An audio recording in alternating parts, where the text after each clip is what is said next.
Hello, this is the Prophetic Prawn, and this is the Oculus Quest, a standalone virtual reality headset from Oculus, which is basically a step up from the Oculus Go, a step below the Rift in that it's untethered and doesn't require a gaming PC to run, but is capable of running a numerous number of games, which apparently the launch list only includes 50, but it does include some interesting games which I'll go into in a minute. And it's pitched more at gamers than the Oculus Go, which is all about content, Netflix and things like that. This is a $400 virtual reality headset, which is interesting because it's roughly priced at the same amount as the Oculus Rift and the new Oculus Rift S, which is coming soon, and hopefully I'll get a video on that as well. But you don't need the PC to run it, so you don't need to spend $2,000 or so on a gaming PC to be able to power it, so it's quite interesting. Oculus also says that this headset will be playable cross-platform, so you'll be able to play with your friends on the Oculus Rift and the Oculus Rift S. You'll be able to play the Quest with them if you want to, and they won't be able to tell the difference. It's interesting claims, bold claim, and it'll be interesting to see if it stands up, especially because the hardware is obviously not as powerful. Some things are toned down in it, as you'll see if you look at the specifications. For example, it only has 80 Hz refresh rate, but they say that's to actually enable it to be a smoother experience. And I must say that during my time, actually, I have found it to be quite impressive. I am quite impressed by the experience, especially when compared to the Oculus Go, which was kind of, as you'd expect from a mobile VR experience, not that great. But I have had a lot of experience with VR headsets, including the HTC Vive, which was my first, then the Vive Pro, the Oculus Rift, several Windows mixed reality headsets, the Oculus Go, and now this. I've also had hands-on with the Rift S, but not had a chance to do video on it yet. I'm hopefully getting that soon, so I can sort that out. And I must say, I'm actually pretty impressed. If you were to take this on as an entry level, even though it's £400, step into virtual reality, then you'd be blown away by it, and it actually is really good. And if you want to get into VR, but I've always thought that mobile VR is kind of naff, but you don't want to spend thousands of pounds or hundreds of pounds on a PC and a VR headset together, then this is an option. And when you look at something like the Valve Index, which has just been announced, which is another tethered headset that costs nearly $1,000, this is remarkably cheap by comparison. Now, a highlight for me is the fact that it can run numerous big-name titles. So, it runs, for example, Superhot VR, Space Pirate Trainer, and Creed, which is a boxing game. Those games I've all played on the HTC Vive or Oculus Rift, so I was really intrigued to see what they would be like on this headset by comparison, and actually was really impressed. It's very hard to tell the difference, and the tracking is superb. Because the Oculus Quest is a standalone headset, you can see from the sensors on the sides that all those sensors and tracking is built into it. So everything that you need is all inside it, and it tracks via the loops on the top of the controllers. It tracks the controllers. So you've got 6 degrees of freedom of movement, and you can move around, and the headset can track your movements, and it can track the controllers as you're moving as well. So that works really well. There's no base stations and no laptop or computer required, so it basically means that you can play this theoretically anywhere. You do need enough play space to be able to do it, and enough room, but you can also use the Oculus Quest passthrough system, which is a really intelligent system which I've seen on the Vive actually, where basically it uses the front cameras to give you a vision, a virtual vision of the world around you, even when you can't see it. So you've got the headset on, but you can still see where you're going, and it's a black and white view of the world, but you're getting it a live view. This means that you can not only see obstacles that are in your way or whatever else, but you get a vision of the room if you need to. So you can switch into this mode if you want to move rooms. So let's say, for example, you're playing in the lounge, then the kids come in and they decide they want to play, and you don't want to fall over them while you're playing VR, so you want to move into another room. You can switch that pass-through mode on and not take the headset off and just move into a different room. And I actually did this, and it was brilliant. And then once you get to the other room, you can just map out the new room on the headset itself. So you set Guardian borders, and this is another cool feature, and something that will be on the Rift S. You set Guardian borders by using the controllers to paint the room. Now, traditionally, when you're setting up, VR, you have to make sure the base stations and sensors are in the right position, and then you tell the computer where the room boundaries are going to be, where your play space is going to be, and it's a real hassle. With this, it's not a hassle at all. You use the virtual pass-through system to see a vision of the world, and then you're virtually painting the edges of the room with the controller like it was a brush. It beams a laser onto the floor, and then you circle it around the edges. It then works out if you've got enough room to have room-scale experiences, and if it has, it lets you know, and if it hasn't, it tells you probably better do standing or stationary, because that's another option. And the other thing I like about it is the boundary system. So there's a boundary system in place which puts up virtual blue walls all the way around you where you've painted those boundaries with the Guardian border. What happens, though, is that isn't visible most of the time. The only time it becomes visible is when the headset or the controllers get near the edges of the walls. That blue barrier then not only appears, but also turns red at a specific place. So if you put your hand out too close to the wall, that will turn red and you'll get to see that.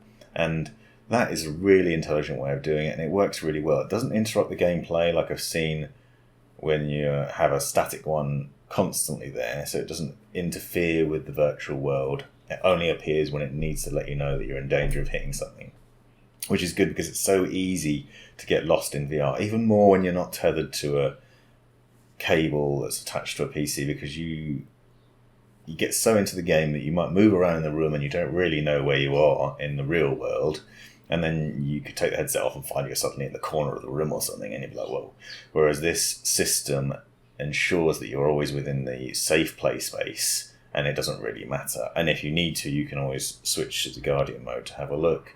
So that I was really impressed by, and I'm really impressed by the ability to do it anywhere. The only downside is you can't do it outside. I was really hoping to be able to do it in the garden, because the garden's the biggest, widest space that I've got. But you can't, because I think the sensors on the headset can't track in sunlight, basically. It can't see the controllers well enough.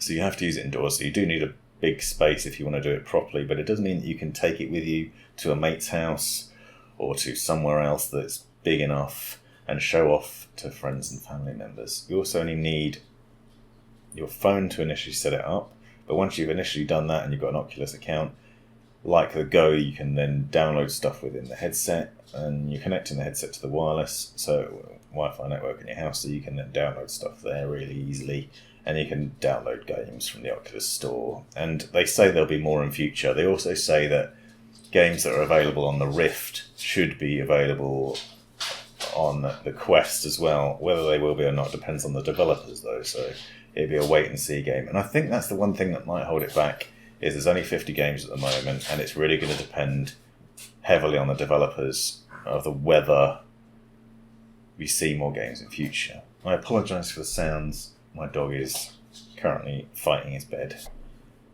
So as I was saying, the games that I have played have been really impressive with it. I was really impressed with Creed Rise to Glory, which is a boxing game, so tracking your hands is obviously very important, and movement with dodging. Also Space Pirate Trainer, if you've played that, is basically shooting and dodging incoming rounds, shooting robots out of the sky and stuff. And Beat Saber is another one which I've not played, but I know is available on the other high-end headsets. This is the first time I played it, and that's a quick movement game, a lot of dodging, moving your hands around, and I was super impressed by the tracking. It's really accurate, and I didn't have any problems with losing tracking on it. Comfort-wise, the Quest is pretty decent. It is weighty, but it doesn't have any headphones. There's only a 3.5mm jack, which I think is a bit antiquated now. Really, I'm questioning why they didn't include a USB-C jack for headphones if you want to bring your own. But it has integrated rear-firing speakers, which are the same as the Oculus Go. Basically, gives you spatial surround sound right into your ears. This is good because it means you can still hear the environment around you if you need to, if kids or your wife want to talk to you or whatever. And be aware of what's going on, but you still get that sound experience right in your ears. If you want a more immersive experience, obviously you have to get headphones, but they won't work with Bluetooth, so you have to have a 3.5mm jack, and then you've got to connect it over the top, and it's just a faff. I haven't even bothered doing it. Just playing with the speakers is good enough, really. The headset itself is only capable of around 2 hours of play on a full charge, but it does have a USB-C connection for charging, which means it can charge quickly, so it's not a problem. And to be honest, you're probably not going to play that long anyway, because you'll get tired and hot, especially if you're playing the games I was talking about, because you'll soon work up a sweat in anything that's physical in VR. The experiences, though, are really good. The screen resolution is pretty impressive.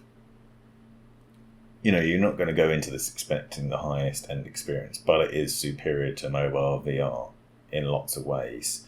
And not having wires, as you've seen, if you've seen my videos on the TP Cast and the Intel wireless adapter for the HTC Vive, going wireless with a VR headset is amazing, and it's so much better because you don't have the constant nag of the cables pulling on the back of your head and pulling you back into the real world and being aware that you're restricted in your movement. You've got a lot more freedom to move around. There is that fear that you might punch a window or something, but then you get those boundaries when you get near, so you get the virtual warning to let you know that it's a problem, and that's really handy.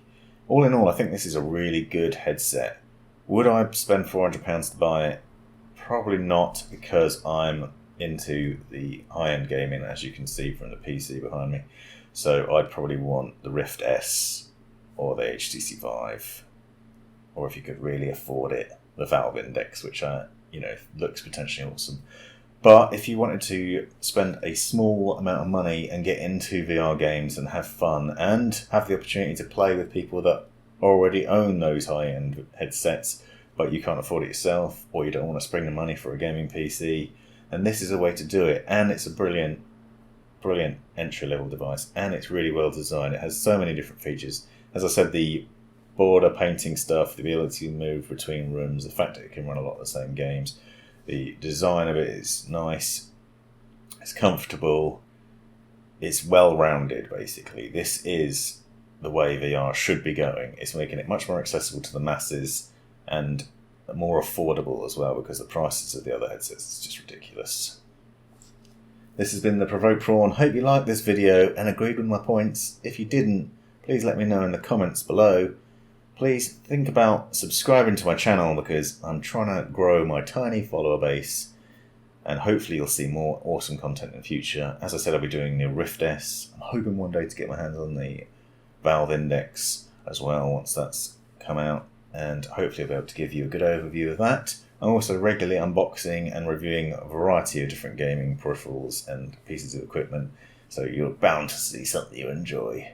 Thanks for your time, thanks for watching.